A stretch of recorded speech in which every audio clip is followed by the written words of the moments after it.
Shalom, selamat pagi.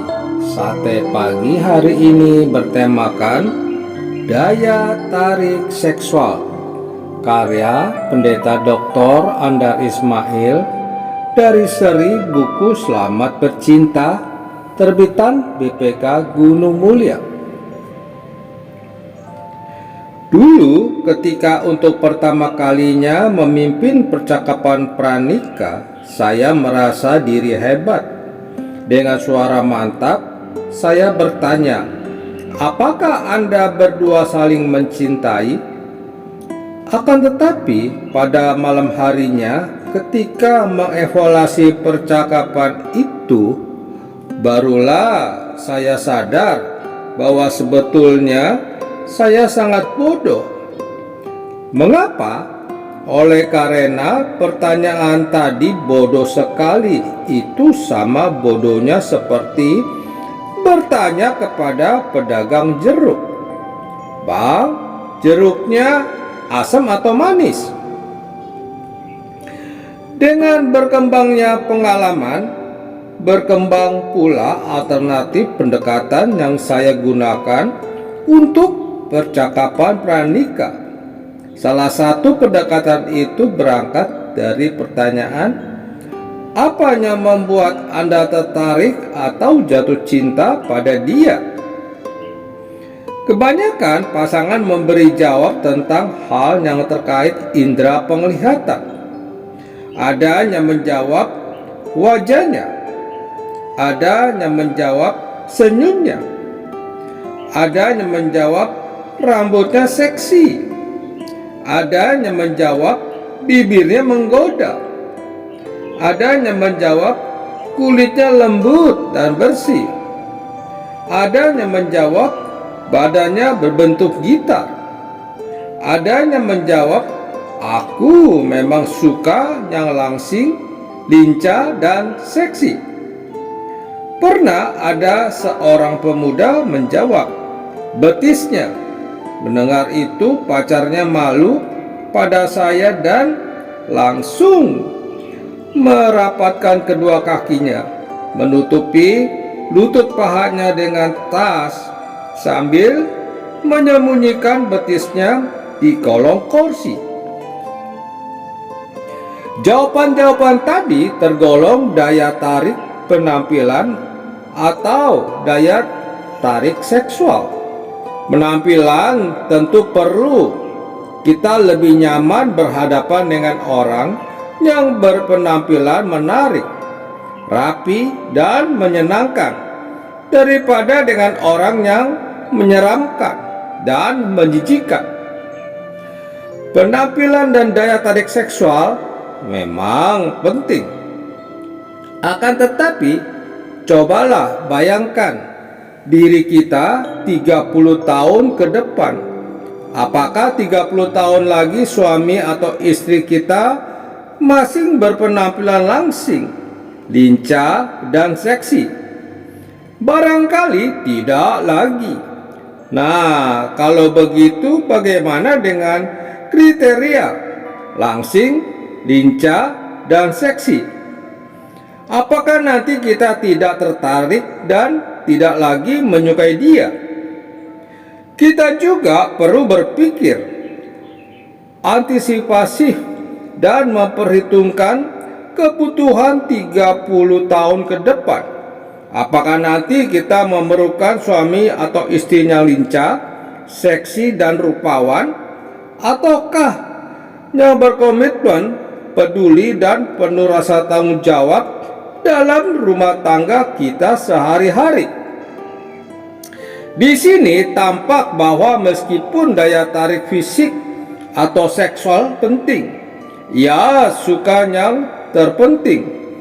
Dalam logika pedagogi dikatakan bahwa daya tarik memang berdasar, namun tidak berakar sehingga sulit bertahan, apalagi bertumbuh dan bertambah. Faktor penampilan dan daya tarik pun mempunyai sejumlah kelemahan lain. Biasanya kita mengagumi dan mengidealkan tokoh yang berpengalaman menarik dan berdaya tarik seksual. Kita berpikir, alangkah inginnya aku menjadi seperti dia. Dia begitu senang dan bahagia. Padahal dalam kenyataannya, menurut hasil beberapa penelitian psikiatris, di antara orang-orang yang berkecenderungan bunuh diri, justru persentase yang tinggi adalah orang-orang yang populer, menarik, dan berdaya tarik seksual. Dari luar, mereka tampak senang dan bahagia. Padahal banyak di antara mereka dihantui perasaan takut gagal dan kecemasan kalau andalan atau modal mereka, yaitu kecantikan dan ketampanan, menjadi pudar. Atau juga kecemasan bahwa sembara waktu kecantikan dan ketampanan mereka akan disaingi dan dikalahkan oleh orang lain. Kita juga mudah terkecoh dan mengira bahwa tokoh-tokoh yang disukai publik dan berpenampilan memikat serta berdaya tarik seksual adalah orang-orang yang menyenangkan. Kita berpikir, alangkah senangnya kalau aku menjadi istri atau suaminya. Padahal dalam kehidupan sehari-harinya, banyak di antara mereka mempunyai watak yang memilukan dan menyebalkan. Jelas, penampilan atau daya tarik seksual bukan tolok ukur untuk menilai diri seseorang. Nilai diri diukur bukan dari kecantikan atau ketampanan, melainkan dari jalan pikiran, sikap, ucapan, perilaku, komitmen, mental, perbuatan, kinerja, buah karya, pokoknya dan segala aspek kepribadian. Persoalan ukuran itu pun pernah mengemuka, dan pemilihan raja pada tahun 1000 sebelum Masehi, Samuel mendapat tugas menyiapkan seorang pengganti raja. Calonnya adalah salah seorang putra dari sesepuh yang bernama Isai, yang mempunyai 8 putra. Ternyata Samuel langsung tertarik pada putra sulungnya. Akan tetapi para redaktur Deuteronomis yang menulis naskah cerita pada zaman pembuangan, yaitu sekitar tahun 550 sebelum Masehi, mencatat sabda Allah, janganlah pandang parasnya atau perawakannya yang tinggi, sebab aku telah menolaknya.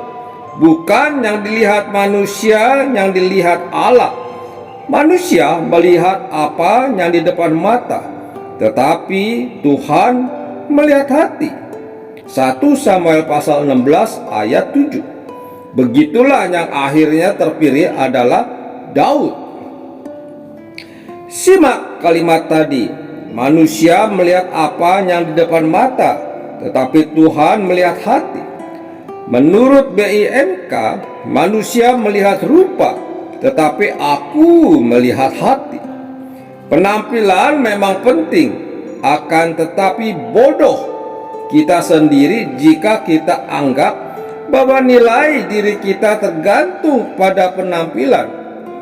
Apakah kita mau memperlakukan diri sebagai boneka yang bisanya cuma dihias dan dirias, ataukah memperlakukan diri sebagai manusia yang bisa berhati mulia dan berkarya? Demikian juga jodoh kita sendiri. Jika dalam pemilih pacar, ukuran yang dipakai adalah penampilan dan daya tarik seksual. Kalau memang penampilan yang jadi ukuran, mungkin sebaliknya jangan mencari pacar, melainkan lebih baik mencari patung, peraga, atau maneken yaitu patung orang yang bisa dipasang di etalase toko untuk mempertontonkan pakaian, topi, atau tas. Nah, pilihlah yang paling cantik, molek, atau paling tampan, menawan, dan punya seks appeal.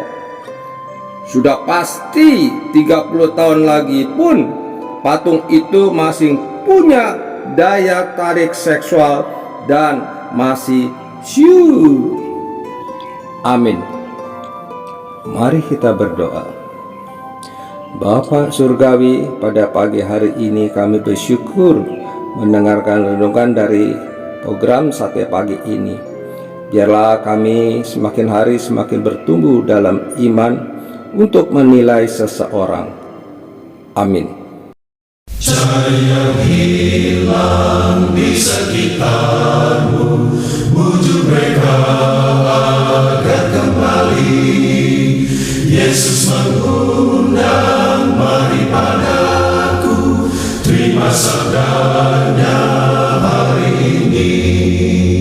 Pergi jauh ke atas gunung, bawa pulang yang tersesat dalam bangkuan menerusaku. Dia disalib, kita sama.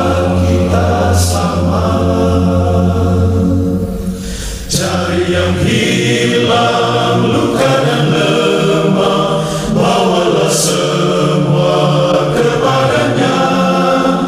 Tuntunlah mereka menuju surga, tunjukkan jalan hidup bakal.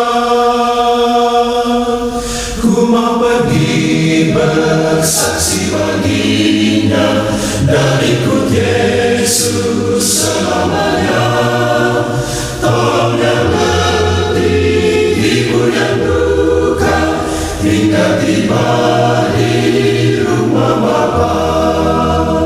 Pergi jauh ke atas gunung, bawa pulang yang tersesat dalam bangkuan menerusaku. Dia disalib, kita sama. Pergi jauh ke atas gunung, bawa pulang yang tersesat dalam bangkuan menerusaku. Dia disalib, kita sama.